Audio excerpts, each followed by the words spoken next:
السلام علیکم دوستو، استقبال ہے آپ کا ہمارے یوٹیوب چینل نوری سفلی عملیات پر۔ ایک بار پھر حاضر ہیں آپ حضرات کی خدمت میں۔ دوستو، آج جس موضوع پر میں گفتگو کرنے جا رہا ہوں یہ موضوع بہت ہی اہم اور بہت ہی توجہ کا حامل ہے۔ یہ عمل جو آج میں آپ کو یا طریقہ جو میں آج آپ کو بتا رہا ہوں، یہ ایک عمل کرنے والے بندے کے لیے بہت اہمیت رکھتا ہے۔ مطلب یہ ہے کہ اگر کوئی شخص دوران عمل کوئی ریاضت کر رہا ہو، کوئی عمل کر رہا ہو، کوئی چلہ کر رہا ہو، تو اگر وہ کسی بیماری کی وجہ سے یا کسی اور مشغولیت یا مجبوری کی وجہ سے عمل بیچ میں توڑ دے، ختم کر دے یا چھوٹ جائے یا ٹوٹ جائے، تو پھر اس کو مکمل کیسے کریں گے اور اس کے نقصانات سے کیسے بچیں گے، نقصانات سے بچنے کا کیا طریقہ ہوگا اور کیا پریشانیاں اس کو آ سکتی ہیں، وہ تمام چیزیں آج میں آپ حضرات کو بتا رہا ہوں۔ یہ بہت اہم موضوع ہے، ہمارے روحانی کورس کے اسٹوڈنٹ بھی اس ویڈیو کو خاص طور سے توجہ کے ساتھ سن لیں۔ ٹھیک ہے، آپ کے لیے بہت ضروری ہے، جو ہمارے روحانی کورس کے اسٹوڈنٹ ہیں ان کے لیے آج کی جو ویڈیو ہے یہ بہت اہم ہے اور بہت ہی کامیاب ہے، اور دیگر تمام ہمارے ویورز کے لیے بھی یہ بہت اہمیت کی حامل ہے۔ تو میں آپ کو اب بتاتا ہوں کہ پھر کیا کرنا ہوگا آپ نے، لیکن اس سے پہلے اگر آپ نے ہمارے چینل کو سبسکرائب نہیں کیا تو چینل کو سبسکرائب کر لیجئے، بیل آئیکن کو پریس کر کے آل کو سلیکٹ کر لیجئے۔ تو دوستو، جیسا کہ میں نے کہا کہ اگر دوران عمل کسی مجبوری یا بیماری کی وجہ سے یا کسی مشغولیت کی وجہ سے عمل بیچ میں ٹوٹ جائے، چھوٹ جائے اور وہ مکمل نہ ہو سکے، وہ اس کی پڑھائی جاری نہ رکھ سکا عامل، تو پھر اس کو کیا کرنا چاہیے اور اس کے کیا کیا نقصانات ہو سکتے ہیں۔ تو دوستو، سب سے پہلی چیز تو یہ ہے کہ اگر عمل بیچ میں چھوٹ جائے یا ٹوٹ جائے تو پھر عامل کو اس کے نقصانات سے کیا کیا خطرہ ہو سکتا ہے، یا اس کے اگر میں کہوں تو کیا نقصان ہوں گے، سب سے پہلے میں آپ کو یہ بتا دیتا ہوں۔ تو ایک عام سی بات یہ ہے کہ اگر عمل بیچ میں چھوٹ جائے یا ٹوٹ جائے تو اس کو رجعت شدیدہ ہو سکتی ہے، سخت رجعت میں، سخت نقصانات میں وہ گرفتار ہو سکتا ہے۔ سخت سے مطلب یہ ہے کہ وہ جانی طور سے بھی، اگر عمل زیادہ پاورفل اور زیادہ بڑا ہے تو جانی طور سے بھی نقصان ہو سکتا ہے، دماغی اعتبار سے بھی وہ پریشانی میں مبتلا ہو سکتا ہے، اور جسمانی اعتبار سے بھی وہ مصیبت میں پڑ سکتا ہے۔ تو یہ عمل کے نقصانات ہوتے ہیں۔ تو اب میں آپ کو بتاتا ہوں تو اس سے کیسے بچ سکتے ہیں، کیا طریقہ بچنے کا ہوگا اور کیسے بچ سکتے ہیں یا اس کو کیسے مکمل کر سکتے ہیں۔ ظاہری طور سے اس کو مکمل کرنے کا طریقہ کیا ہوگا، اور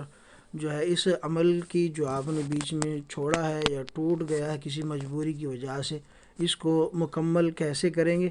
اور کیا اس کے نقصانات سے بچنے کا طریقہ ہوگا۔ تو دوستو، اب آپ سن لیں، اگر دعوت یا شرائط کے دوران بیمار ہو جائے اور مرض کی وجہ سے یا کسی اور مجبوری کی وجہ سے وہ اپنا عمل جاری نہ رکھ سکتا ہو، تو پھر اس کے لیے ہے کہ وہ اس عمل کو ظاہری طور سے مکمل کا طریقہ اس کا یہ ہوگا، تو وہ روزانہ سورہ فاتحہ اور آیت الکرسی پڑھے۔ ٹھیک ہے، اور اگر اس کے پڑھنے کی اتنی بھی طاقت نہ ہو کہ وہ سورہ فاتحہ اور آیت الکرسی پڑھ سکے، تو پھر آیت الکرسی اور سورہ فاتحہ کا وہ اپنا تصور اپنے ذہن میں رکھنا اس کے لیے ضروری ہوگا، خاص طور سے اگر بیماری میں اس طرح پریشان ہو جائے۔ مثال کے طور سے کسی بیماری میں مبتلا ہو گیا، یا اچانک سے کسی بیماری میں مبتلا ہو گیا، یا کسی کا ایکسیڈنٹ ہو گیا، تو اس صورت میں اگر پڑھنے کی قدرت نہ ہو تو سورہ فاتحہ اور آیت الکرسی کا تصور اپنے ذہن میں رکھے، اور اگر اس کی بھی طاقت نہ ہو تو کسی دوسرے شخص سے سورہ فاتحہ اور آیت الکرسی ساتھ ساتھ مرتبہ پڑھنے کو کہہ دے، اور اس کے بعد جب خود صحت یاب ہو جائے تو اپنا وظیفہ یعنی دعوت مکمل کریں۔ ایک شرط تو، ایک طریقہ تو یہ ہے کہ اس کو جہاں سے چھوڑا پھر اس کو مکمل آگے کر لے، اور اگر وہ اس کو پھر مکمل ہی نہ کرنا چاہتا ہو تو پھر یہیں پر آگے چھوڑ دے، یعنی کہ جتنے دن کا وہ وظیفہ تھا، اگر اس میں جتنے دن کی کمی ہے تو اتنے دن تک برابر آپ وہ اس کا تصور رکھیں سورہ فاتحہ اور آیت الکرسی کا۔ اس کے علاوہ دوسری شرط کی پابندی بھی ضروری ہے کہ اس دوران عامل پر اکل حلال، صدق مقال یعنی سچ بولنا، حلال کھانا اور حلال لباس کی پابندی ضروری ہے، اور اس کے ساتھ ساتھ چغلی، غیبت، مسلمانوں کو تکلیف پہنچانا یا کسی بھی انسان کو تکلیف پہنچانا اس میں شامل ہے، اس سے بھی بچنا ضروری ہے۔ الغرض خلوص نیت کے ساتھ ساتھ حسد، بغض اور گناہوں سے استغفار پڑھ کر دل کو پاک رکھے، اور جو شخص ان شرائط کی پابندی نہیں کرے گا اس کے لیے یہ وظیفہ گمراہی کا سبب بھی بن سکتا ہے، ٹھیک ہے، اور وہ کسی پریشانی میں رجعت کے بطور وہ مبتلا بھی ہو سکتا ہے۔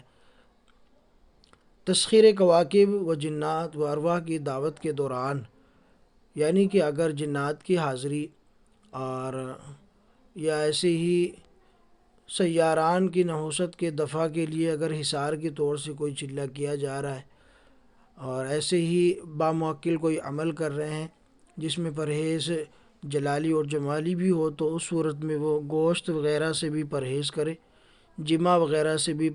پرہیز کرے، ہم بستری وغیرہ سے، اور اسی کے ساتھ ساتھ نامحرم عورتوں کے دیکھنے سے اور بدبودار چیزیں کھانے سے جیسا کہ کچا پیاز، کچا لہسن، ان سے بھی پرہیز کرے، پان، بیڑی، سگریٹ وغیرہ ان سے بھی پرہیز رکھے، اور اسی کے ساتھ ساتھ دل کو حسد اور بغض سے پاک صاف کرے، اور جو ہے دوران عمل نیت اپنی خلوص کی صاف ستھری رکھے۔ جو دوران عمل نیت ہوتی ہے وہی عمل کی تعداد مکمل ہونے تک وہ ان کی پاسداری رکھے، کیونکہ دوران عمل جہاں ظاہری طور سے پاکی ضروری ہے، ایسے ہی باطنی طور سے پاکی ضروری ہے۔ پچھلے زمانے میں اکابرین کے زمانے کے اگر چلوں کو آپ دیکھیں تو بہت ہی سادہ غذا وہ استعمال کرتے تھے دوران چلہ،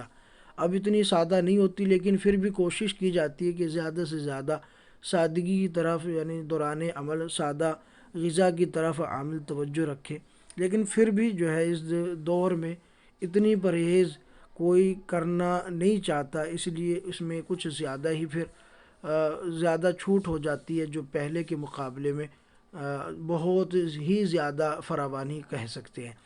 تو اگر کسی کو اس طرح کے معاملات پیش آ جائیں، کسی وجہ سے عمل بیچ میں چھوٹ جائے یا پھر